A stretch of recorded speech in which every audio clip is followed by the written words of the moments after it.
Commerce study में आपका स्वागत है। आज का हमारा टॉपिक है इनकम एंड एक्सपेंडिचर अकाउंट, ठीक है, जिसे हम हिंदी में आय तथा व्यय खाते के नाम से जानते हैं। तो आइए सबसे पहले हम इसका अर्थ देखेंगे, ठीक है। तो इसको पढ़ते हैं हम। आय व्यय खाता लाभ हानि खाते के समान होता है। 11th क्लास में आप सभी ने लाभ हानि खाता पढ़ा हुआ था, ठीक है ना, प्रॉफिट एंड लॉस अकाउंट, जिसमें हम क्या करते थे, व्यवसाय के लाभ और हानि को वर्ष के अंत में जानते थे। तो आय व्यय खाता भी किसके समान है, लाभ हानि खाते के समान है, ठीक है। इसके डेबिट पक्ष में व्यय और क्रेडिट पक्ष में आय का लेखा किया जाता है। बहुत सिंपल सी मीनिंग मैं आपको बता रही हूँ बेटा, अगर आप इसी याद कर लेंगे, ठीक है ना, याद करने की भी जरूरत नहीं है, केवल समझ लेंगे तो आपका अर्थ जो है इस क्वेश्चन का बिल्कुल अच्छे से प्रिपेयर हो जाएगा, ठीक है। तो फिर अपन क्या पढ़ रहे थे कि इसके डेबिट पक्ष में व्यय और क्रेडिट पक्ष में आय का लेखा किया जाता है, ठीक है। मतलब कि ये नाम मात्र खाते को जो है फॉलो करता है, ठीक है। यह खाता प्राप्ति भुगतान खाते की सहायता से तैयार किया जाता है।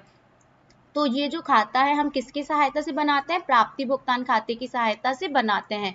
किसके समान होता है, लाभ हानि खाते के समान होता है, ठीक है। याद रहेंगी ये बातें आपको।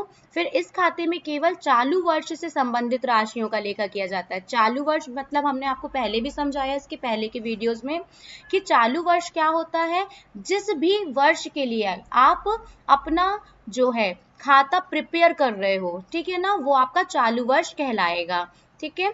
फिर इसके बाद आइए आगे देखते हैं हम आय व्यय खाते की विशेषताएं, ठीक है। पहला है यह खाता नाम मात्र खाते की प्रकृति का होता है। नाम मात्र खाते का रूल क्या बोलता है, समस्त जितने भी व्यय हैं उनको कहाँ लिखा जाए, डेबिट पक्ष में, ठीक है। और जितनी भी आय है उसको कहाँ लिखा जाए, क्रेडिट के पक्ष में। देखो बेटा हमने यहाँ पर पिछले आपको जब अर्थ बताया था तब हमने बोला था ना कि इसके डेबिट पक्ष में व्यय और क्रेडिट पक्ष में आय को लिखा जाता है ना।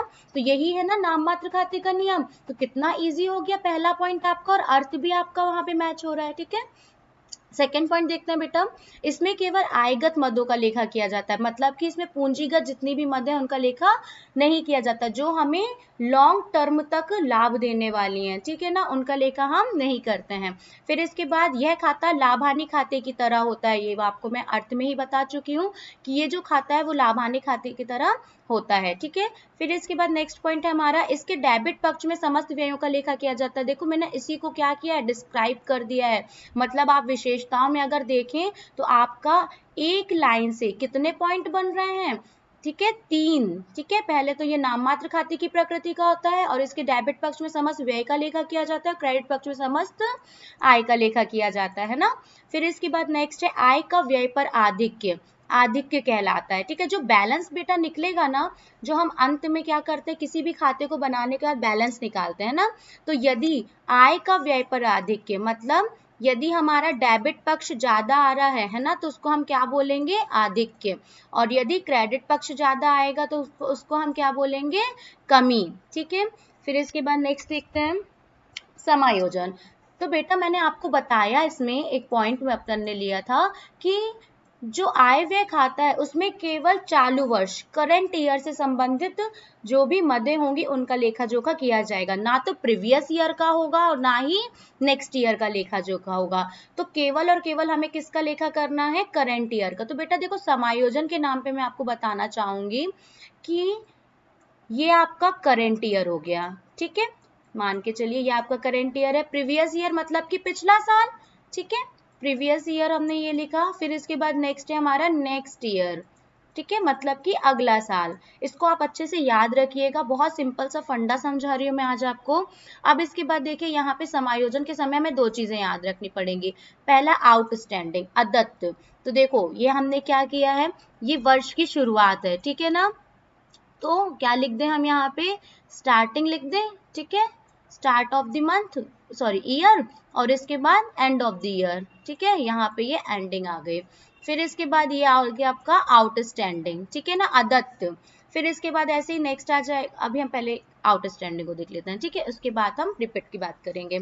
तो आउटस्टैंडिंग अदत्त, तो देखो बेटा अदत्त जितने भी मदें होती हैं या राशियां होती है उनका संबंध पिछले वर्ष से होता है या पिछले समय से होता है। जैसे मैंने पिछले मंथ का किराया जो है वो नहीं दिया, ठीक है ना, किराया किस मंथ का नहीं दिया है, पिछले मंथ का, मतलब कि इस मंथ की बात नहीं हो रही है, हम किस मंथ की बात कर रहे हैं, पिछले मंथ की। मतलब कि जो आउटस्टैंडिंग है उसकी प्रकृति कैसी रहेगी, ये पीछे की तरफ जा रहा है, ठीक है ना।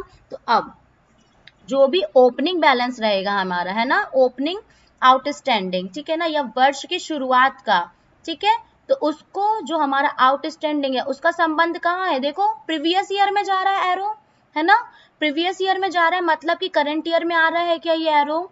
तो प्रारंभिक अदत्त को हम इसमें नहीं लिखेंगे, ठीक है, मतलब क्या करेंगे, माइनस करेंगे, ठीक है। और वर्ष के अंत का जो अदत्त है वो देखो कहाँ पर आ रहा है, करंट ईयर में आ रहा है ना, एरो देखो ये करंट ईयर में आ रहा है, मतलब अब हम इसको क्या कर देंगे, प्लस करेंगे।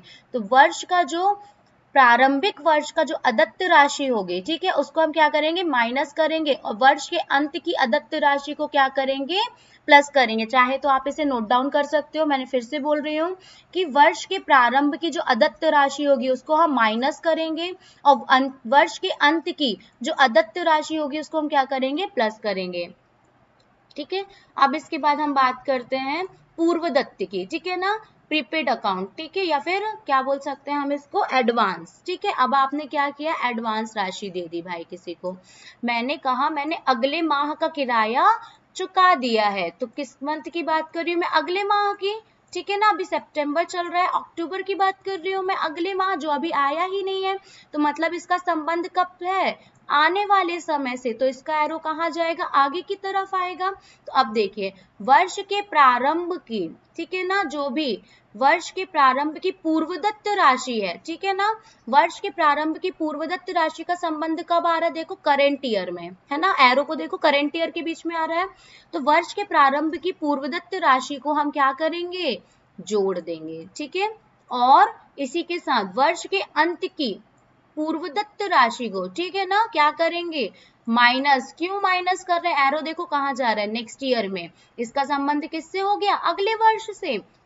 तो आपको ये लाइन याद रहेगी, ठीक है ना, बहुत सिंपल सा है, अगर आप भूल जाओ तो ऐसे ही एक सिंपल सा क्या करिएगा, फॉर्मेट ड्रॉ कर लेना, ठीक है, बीच में करंट ईयर आ जाएगा आपका, फिर इसके पीछे क्या जाता है, प्रीवियस ईयर आ जाएगा, यहाँ पे क्या आ जाएगा आपका, नेक्स्ट ईयर आ जाएगा, आउटस्टैंडिंग लिख लेना दोनों तरफ, ठीक है, और यहाँ पर क्या कर लेना, प्रीपेड के लिए या पूर्वदत्त के लिए पी लिख लेना, फिर आउटस्टैंडिंग याद रखना पीछे की तरफ जाएगा, और जो आपका प्रीपेड है वो कहाँ जाएगा, आगे की तरफ आएगा, या एडवांस, ठीक है ना।